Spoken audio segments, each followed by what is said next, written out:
Привет, меня зовут Иван. Я решил бросить все в Москве, продал автосервис, купил дом в ипотеку и уехал за город, где решил начать новую жизнь, на которой буду зарабатывать своими руками. Но я остался без рабочего места, и теперь мне предстоит срочно построить мой гараж. В прошлом видео я залил фундамент, и теперь меня ожидает постройка каркаса. Посмотрим, что у меня получится.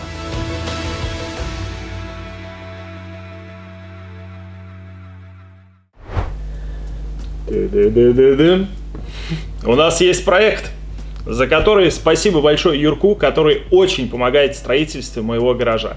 И как вы догадываетесь, мой гараж будет из дерева.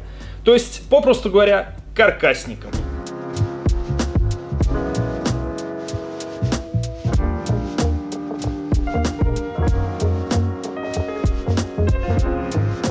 Да, все верно. Я ушел от изначальной идеи, но это не окончательное, в плане крыши. Стену же можно начинать уже делать. Осталось только купить доску. Но есть проблема, ребята.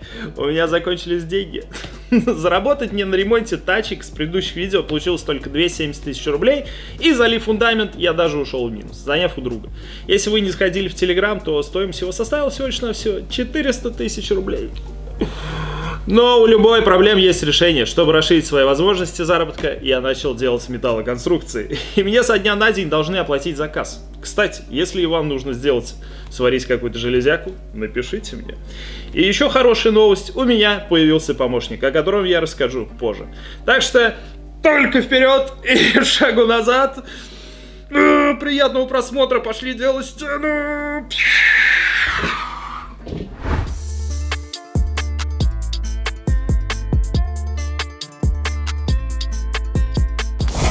Салютики.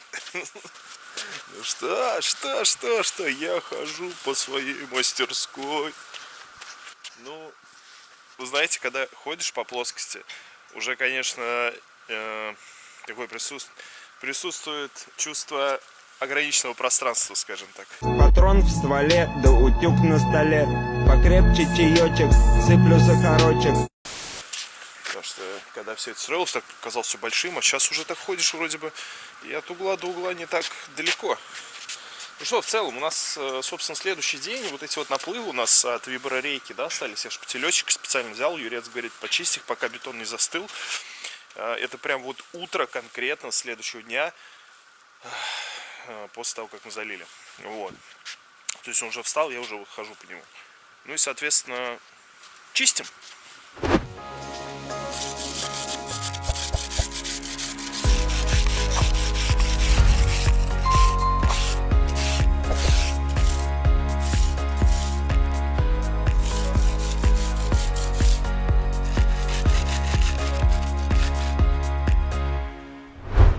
Закончили упражнение. Собственно, ничего сложного, очередная просто муторная хрень. Почистил все от стыки от виброрейки. Также прошел по кромке, поднял полиэтилен и почистил сразу все края, чтобы ровненько было, чтобы наплывов этих не было. Ну, в целом, как бы прошел руками, посмотрел, меня все устраивает, все замечательно. Единственное, вот кратеры, тут чуть-чуть с деревьев накапали капли. Но это все фигня, потому что я вообще, в принципе, планирую утеплять пол, скорее всего, пеноплексом, потом пеноплекс перекрывать либо доской, либо USB, либо, не знаю, другими какими-то панелями. Ну, короче, смысл в том, что мне не нужен прям идеально шлифованный пол. Юрок говорит, можешь взять там, типа, штуку какую-то, не помню, как называется, вот здесь, вот я ее показываю. Ей можно прям вот вообще вышлифовать в идеальное состояние, в идеально ровный пол. У Юрка дома так сделано, офигенная, классная штука. Вот именно шлифованный вот этот бетон выглядит потрясно, вот реально круто. Но мне здесь это опять же не нужно, поэтому вот этого всего достаточно, я считаю. Подметаю, поливаю водичкой и жду несколько дней, чтобы он подвстал все-таки еще получше. Вообще нужно там 28 дней на М300, и то при учете температуры там от 17 до 20 градусов. Но в целом можно, так как у меня стройка легкая, достаточно строение из дерева, можно будет дерево уже в ближайшее время привозить. Все, ладно. Харе болтать. Поливаю водичкой, подметаю и встречаемся с вами там через несколько дней.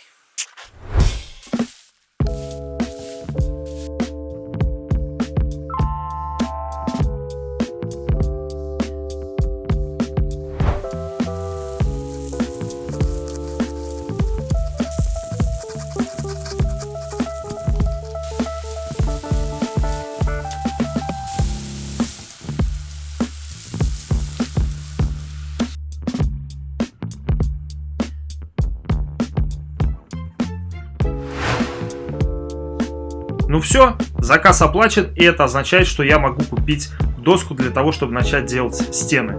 Я закупил доску размером 150 на 40. Далее я приступаю к обработке древесины огнебиозащитой. Для этого я расставляю сразу доску на торцевую часть, чтобы обработать со всех сторон. Для обработки я использую огнебиозащиту компании Синеж. У меня было немного остатков. Бесцветный Синеж, он бывает разного цвета, ну в этом случае бесцветный. В общем, я их сейчас добрызгаю и поеду в магазин за новые канистры, а по дороге заеду вам и кое-что сейчас покажу. Спецэффекты. В общем, мы сейчас с вами оказались на том самом участке, на котором вообще изначально я планировал сделать мастерскую, но бабок хватило только на то, чтобы сделать так называемую чистовую мастерскую. Она сейчас меня, я так думаю, очень сильно будет выручать, и не меня одного. Смотрите, кого еще она выручает этой непогодой. Либо, блин, Сашка. Огромный респект Ваньку, он Бля, просто вот позвал, говорит: Сань, тебе негде строиться, да типа приезжай ко мне. И в итоге он мало того, что нас типа целую семью поселил дома, так мы еще и будем работать у него в мастерской. Вот в этот. Да, Вот вот тот. Санек, короче, решил не ждать ЧПУ. Я ему сказал, где можно набрать доски. Вот это Володькин дом, это моего родственника, который периодически мелькает в видосах. И я ему говорю, можешь пойти набрать доски. Санек набрал доски и говорит, все, не буду ждать ЧПУ, сейчас буду кухню строить. Интересно, да? Осталось-то делов, да, начать Да. и кончить, да? Да. Ну, так или иначе, не все, наверное, знают Санька. Санек — это пушка-гараж. Это человек, который строит автодом 4×4 на базе Атласа. Очень крутой, интересный проект. Тут это вот вообще все целиком. Это сделал он сам, ну не только сам. Помогали вообще все и помогают до сих пор. Ванек приезжал, помогал. Да, мы обклеивали. Это изначально все было вырезано ЧПУ на фанере. Потом, короче, все это обклеивали снаружи стеклом ткани. В общем, все. Очень интересный процесс. У него прям есть большой видос 1-2, где прям вот движуха по строительству модуля. Короче, ссылку оставляю, заходите, посмотрите, кому интересно. Но он что-то, смотрите, все-таки реально кухню решил делать. Как говорится, из говна и палок, да, Сань? Да, согласен. Блин, у них здесь готовая кухня валяется. Да, по да. двору. Я вот, кстати, вот этот вот, ну как я не знаю, навес. Входная группа сделал из как раз этих самых палок. Ну и что? Значит, заходим мы вовнутрь. Здесь, на самом деле, все очень сильно уже окультурено. Вот я буквально недавно поставил дверь. Извините, звонит телефон. И снова здравствуйте. Звонила председатель соседнего СНТ. У нас свет отключили, столбы попадали. В общем, ладно, все это фигня. Так вот, что, дверь, значит, вот смотрите, дверь, бэушечка, дверь. С терморазрывом. Недорого. Володька, ты что спрятался? Я спрятался? Я не спрятался. Володька это как раз, да, Володька это как раз вот родственник мой, который живет в доме. Ну и вот смотрите, очень какая красота. Та-да-да-дам.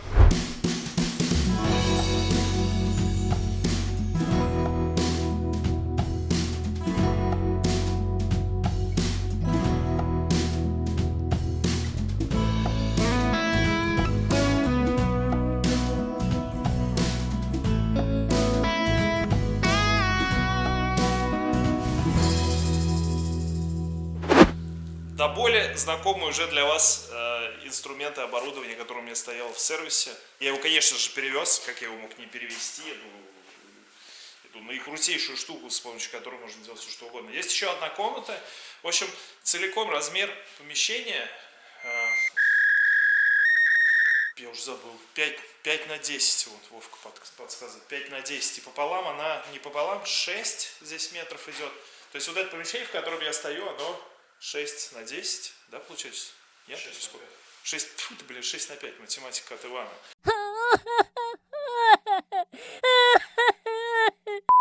6×5, 30 квадратов, и еще одно вот это помещение. Я надеюсь, Полина не будешь смотреть это видео. Это, короче, Полинкина зона. Вот, она тоже любительница там поделать всякие поделки. Вон у Лехи урвал, коряги намутили и так далее. В общем, это получается у нас 4×5, 20 квадратов. Ну и, кстати, знаете, что я вам хочу сказать? Вот 30 квадратов не так уж и мало. Вот что я вам хочу сказать. И получается, если у меня будет 72 квадрата, это прям, ну это прям вообще нормально. Нормальное место там будет. Все инструменты у меня уже влезли, даже еще он осталось. Санек вот там будет трудиться, кухню собирать и так далее. Вот. Ну и знаете, что мы сюда вообще в целом-то прибыли? Мы прибыли сюда для того, чтобы, конечно, я вам все это показал. И вот за этим. Это просто мечта каждого гаражника иметь свой маленький... Та-дам! Сейчас увидите, что.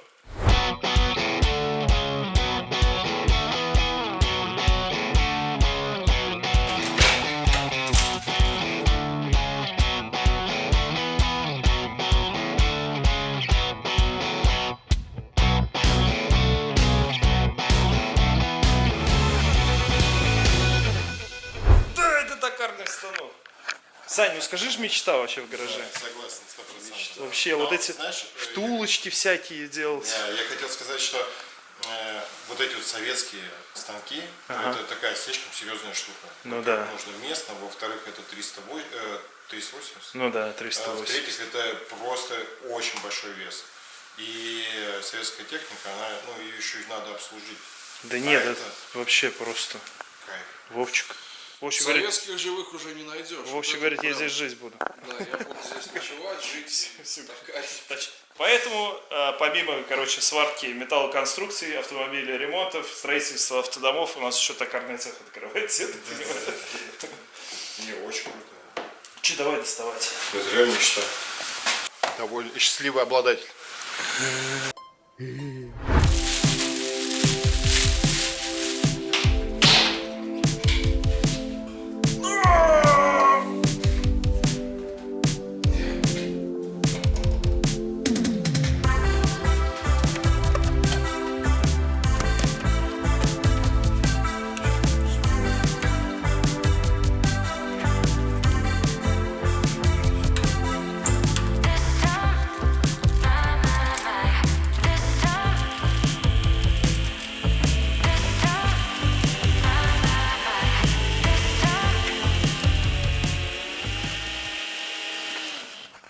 Ну вот, в принципе, и все, что я умею делать на токарном станке. Сильное заявление. Проверять я его, конечно, не буду. Примерно мои познания тоже на этом заканчиваются. Ну, Володя у нас обучался. Володька, вся надежда на тебя.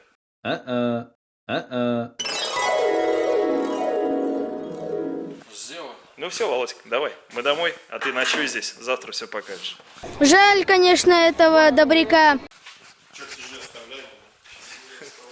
Ну ты хоть покажи там, что я не знаю, ты основы, скажем так, токарного искусства. Это вот я знаю, вот это выключил. Это вот, это я видел, вот это вот сюда засовывают. Заготовочка. Вот сюда вот можно. Ну давай болт засунем, сейчас болт покрутим. Мы сейчас отрежем. Отрежем? Господь с тобой. А мне нравится, знаешь, что вот это вот шелуху снимать, я это называю. Да? Я не понял, про что. Ну, типа, зажать заготовку и вот так вот чуть-чуть вести, чтобы шелуха снималась. Пружиночки делать. Да, просто.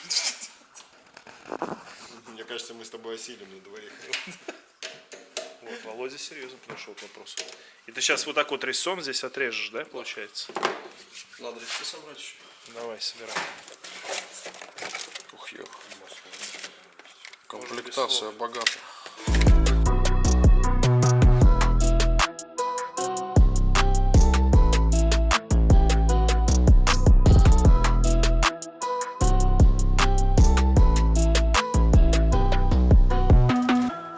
Это что?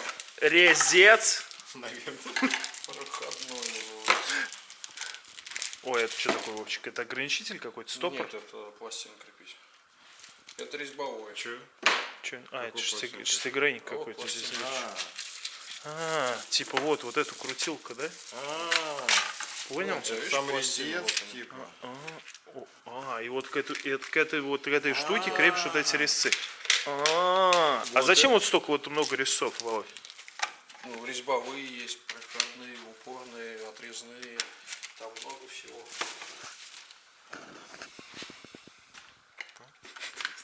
Нет. Сейчас объясню. Школа открывается. Токарная школа открывает свои двери. Кстати, у меня же мечта, да, сделать здесь такой, типа, тусовочный центр, обучающий. И вот, кстати, токарку будет Вовка преподавать, я так чувствую. Так же не только железки поварить, можно будет приехать и постучать. Ну и потокарить. Что тут есть? Володь, смотри, он аж весь вспотел от тебя. Возбудился. Oh, you touch my tra-la-la.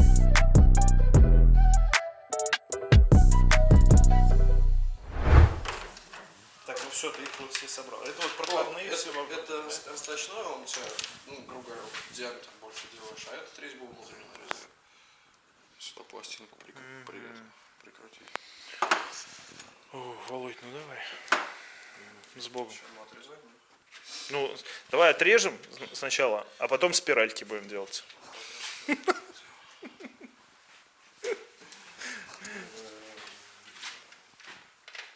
А вот это вот так вот двигается, да? Вот это взял. И вот так вот. А, нет, вот там внизу, да? Ну, потом считать. А вот это фиксировать патрон? А, типа вот здесь накрутил по размеру, насколько он вышел, да? И зафиксировал его.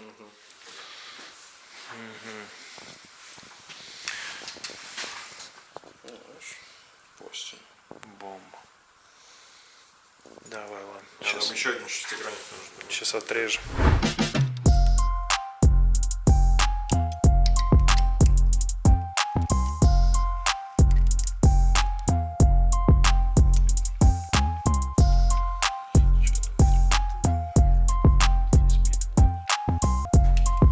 И он сказал: Поехали. Володь, Поехали. да ты не так сейчас говорил, не обманывай. Ебанем. Я на канале матом не ругается. Слушай, а это... Смотри. По чуть-чуть, а то он как-то восьмерочный болтик. Его я просто... Так оно сейчас начнет резать, и он начнет его... Так, подожди, а там в лицо ничего не улетит? А вот потихонечку. Где встать, чтобы не отлетело? А как понять, сколько оборотов Володь нужно? Ну, небольшой диаметр, больше оборотов. Большой диаметр, меньше оборотов.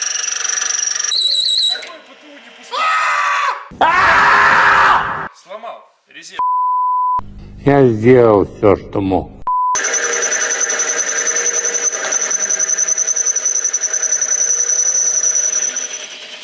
Профи в деле. Спирали, Сань, спиральки. Торцую, Сань. И перчатки сними в комментариях, скажешь, кто в перчатках. Точно, намотать же. И рукава надо сучить. Бороду можешь еще постричь? Бород резиночкой. Контролируем. Смотри. Как думаешь, Смотри, что там смотри. контролирует? Смотри. Все, пошло, видишь, смотри. Чуть-чуть задевать пошло. Пошло задевать, да? Так, да. И теперь ты вот так вот туда, потихоньку. Подожди, не спеша, она же за счет восьмерочки, типа Да. разная нагрузка.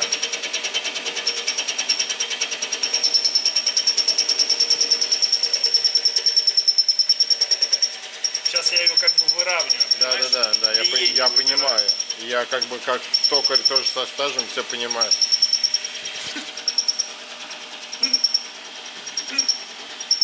Это очень смешно. Новая ступень развития. Так, мне, значит, надоело крутить вот этой вот ручкой. Как вы понимаете, я пользуюсь только профессиональным жаргоном. Сарделька, сосиска, редиска, новоходоносор, петух гамбургской. Но мне подсказал Александр, что давай передачку, говорит, включим. А оказывается, есть передачка, с помощью которой можно пройти. Подача это Подача, называется, да? да? Да? Все, подача. Пошла. Спиральки, Саня! Но сейчас она подровняет заготовочкой, будет прям спиралька.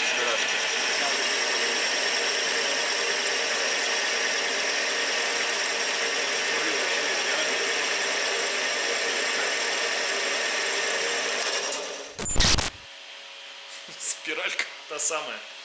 В общем, ребят, это капец как увлекательно. Буду изучать, пробовать. По-любому будете много раз видеть в видосах изделия, которые я буду делать на этом токарничке.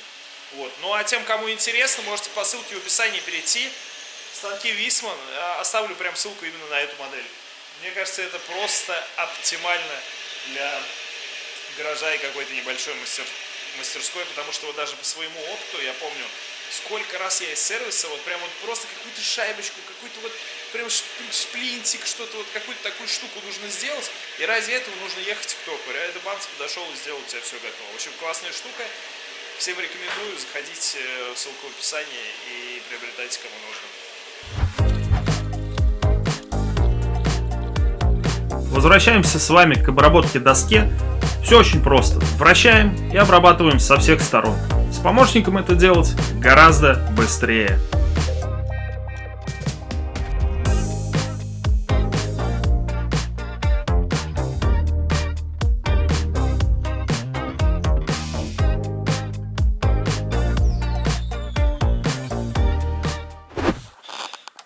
Всем здравствуйте. Вечернее ночное включение.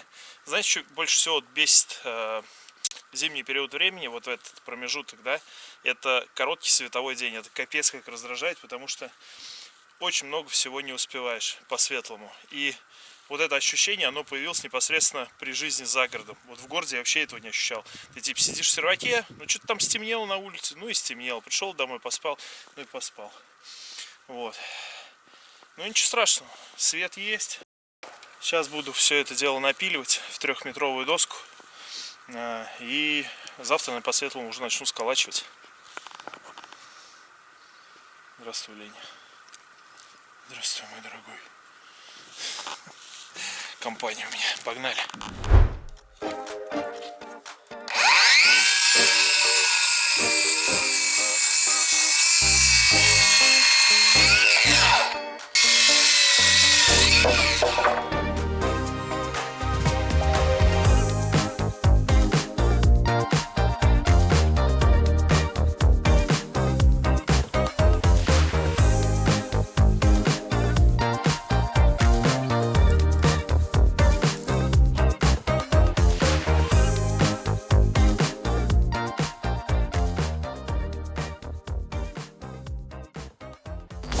Ну что, за ночь осадков особо не было, чуть-чуть снежка нападало. Но пускай лежит, потому что мне сейчас сначала нужно сделать металлоконструкцию. Сейчас быстренько ее делаем, отвожу, устанавливаю и дальше уже спокойно могу заниматься своим гаражом. Поехали. Кстати, пока я делаю металлоконструкцию, можете попробовать угадать, что это вообще за изделие.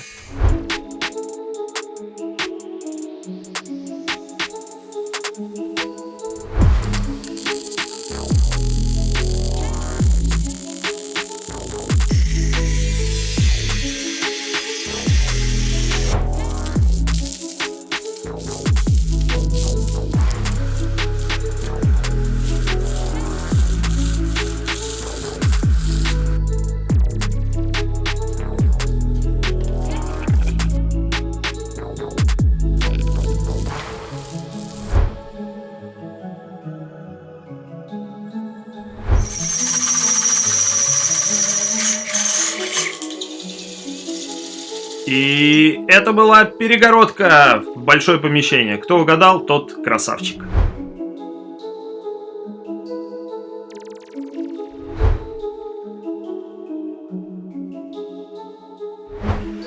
Все, готово. Что-то все, капец, вообще пошло не по плану. Санек нервничать ходит, потому что мы за кухней за его не успели заехать. Ладно, возвращаемся, наконец уже стену начинаем колотить. На самом деле, сделать стену в каркасном здании достаточно просто, но есть нюансы. Берем, раскладываем доску. В моем случае она 3-метровая. Снизу сверху также укладываем 6-метровые, в моем случае, доски. И все это дело сколачиваем с шагом 59 сантиметров. Это стандартный размер под утеплитель. Гвозди я использую 120-е, оцинкованные.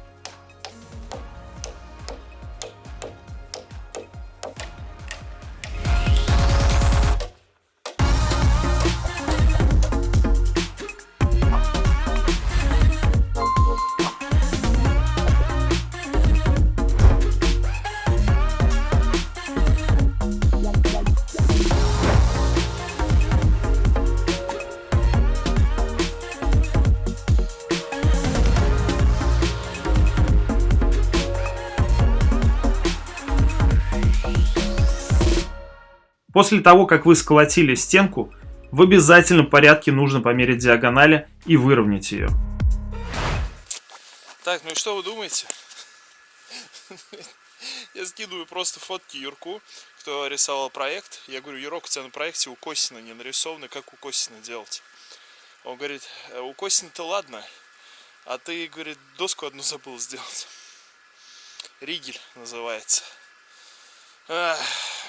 И, короче, придется сейчас немножко помудохаться. По-другому, конечно, это нужно все делать. Сейчас, короче, покажу, в чем проблема была.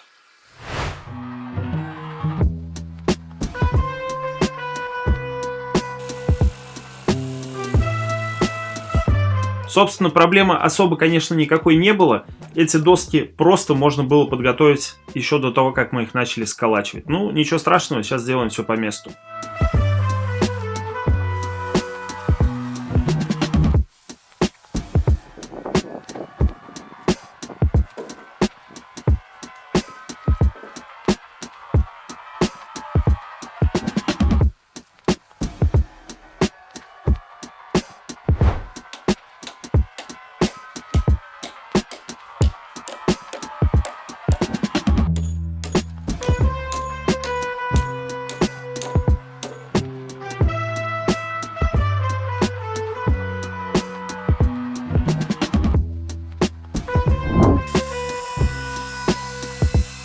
Теперь мы можем приступать к изготовлению и внедрению укосины. Делается это тоже, в принципе, достаточно все просто. Размечаете, выбиваете лишнее из доски и все заколачиваете. Заколачивать, кстати, все доски нужно на 3 гвоздя.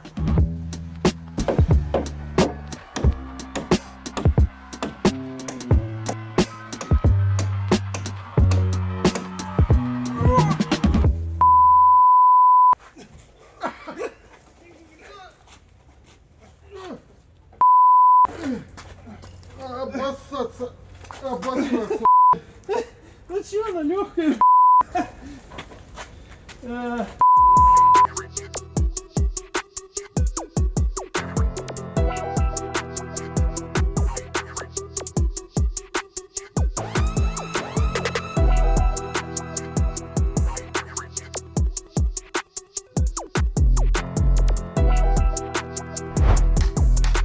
В изготовлении продолжения стены мы исправляем свои ошибки и делаем вырубку в доске сразу под ригель. И только затем сколачиваем.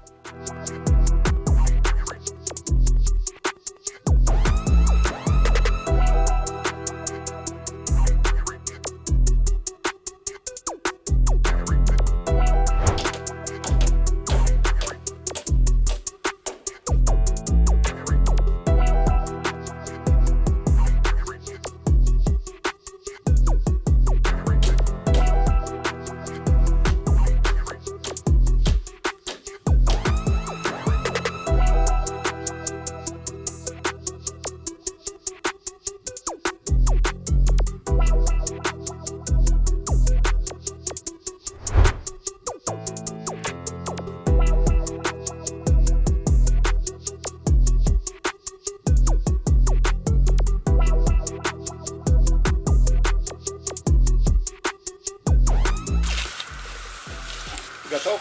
Раз, два, три.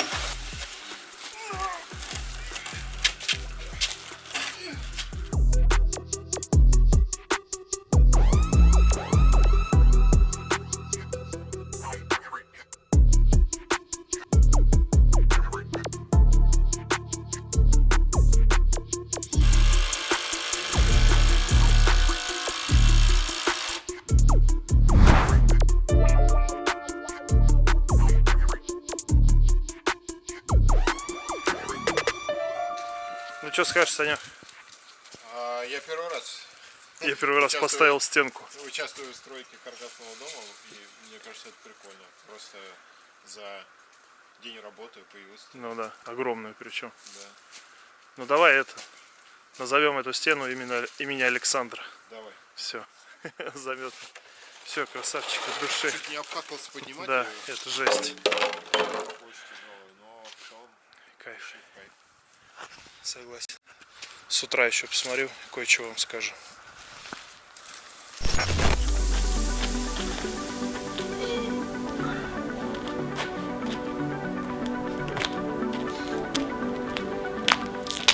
Слушайте, капец, она высокая. Она просто огромная. Когда вот эта 3-метровая доска лежит на земле, ты на нее смотришь и думаешь, да не, камон, ну какие 3 метра? Это прям вот она маленькая, но когда она встает вертикально, это очень высоко.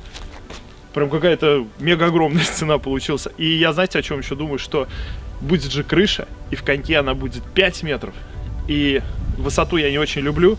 В общем, нужно будет прям очень сильно что-то думать по поводу всех монтажных работ и изготовления крыши.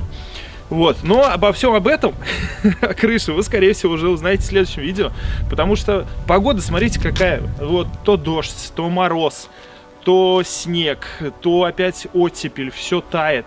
В общем, капец, ей очень сложно подгадать, чтобы делать стены. И еще сложнее, видите, короткий день световой. Быстро темнеет, все время вот это в ночи, в полуночи съемки. В общем, давайте мы с вами вот на этой стене закончим сегодняшнее видео, потому что, в принципе, ну, принцип изготовления стены ясен и понятен. Все остальные 4 точно так же будут делать. Я их постараюсь сейчас в ближайшее время сделать. Надеюсь, успею доделать их к следующему видео. Чуть-чуть вам подсниму и покажу следующее видео. Поэтому, чтобы не пропустить, подпишитесь на канал. В следующем видео вам покажу уже, надеюсь, готовые стены. И мы с вами начнем делать крышу. Ну и параллельно еще какую-нибудь интересную движуху. Вот, спасибо, что посмотрели. Напоминаю, что Мерседес может стать вашим. Очень сильно мне донаты помогают в строительстве, поэтому участвуйте. Надеюсь, что к Новому году, сейчас вроде поживее дело пошло, надеюсь, к Новому году, в Новый год, возможно, он станет одного из вас. Вот. Спасибо еще раз, что посмотрели. Всех крепко обнимаю и до новых встреч. Пока-пока.